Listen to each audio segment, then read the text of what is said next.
Un fenomeno come la mafia, essendo molto complesso, per poterlo sconfiggere occorre un'educazione alla legalità che parte nelle scuole e nei luoghi di aggregazione sociale.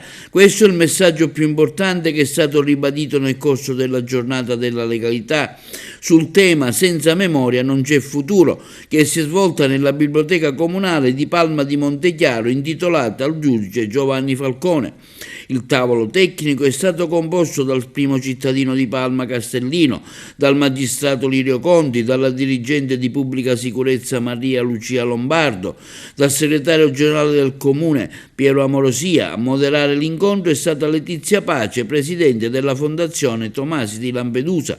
Presenti altresì gli studenti degli istituti comprensivi, delle medie superiori. Proprio per questo ai ragazzi è stato un momento intenso di riflessione e di densa formazione.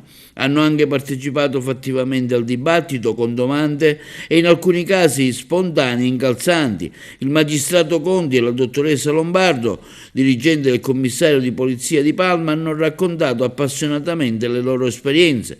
Devo ringraziare innanzitutto per l'ottima organizzazione l'assessore Miriam Barba, la dottoressa Di Blasi e Zarbo, e un profondo ringraziamento al dottore Conti e alla dottoressa Lombardo per i loro meravigliosi interventi che hanno dato un quadro completo sia umano che professionale, un momento di crescita. Nel mio intervento ho voluto rimarcare l'importanza del lavoro che quotidianamente svolgono le forze dell'ordine e la magistratura, ricordando le vittime per mano di mafia, uomini e donne delle istituzioni cadute per difendere lo Stato. I ragazzi sono stati straordinari, hanno fatto delle domande intelligenti su temi che riguardano l'apparato dello Stato, un momento insomma importante per la crescita che ha visto che parliamo delle prossime 2 generazioni di cittadini palmesi.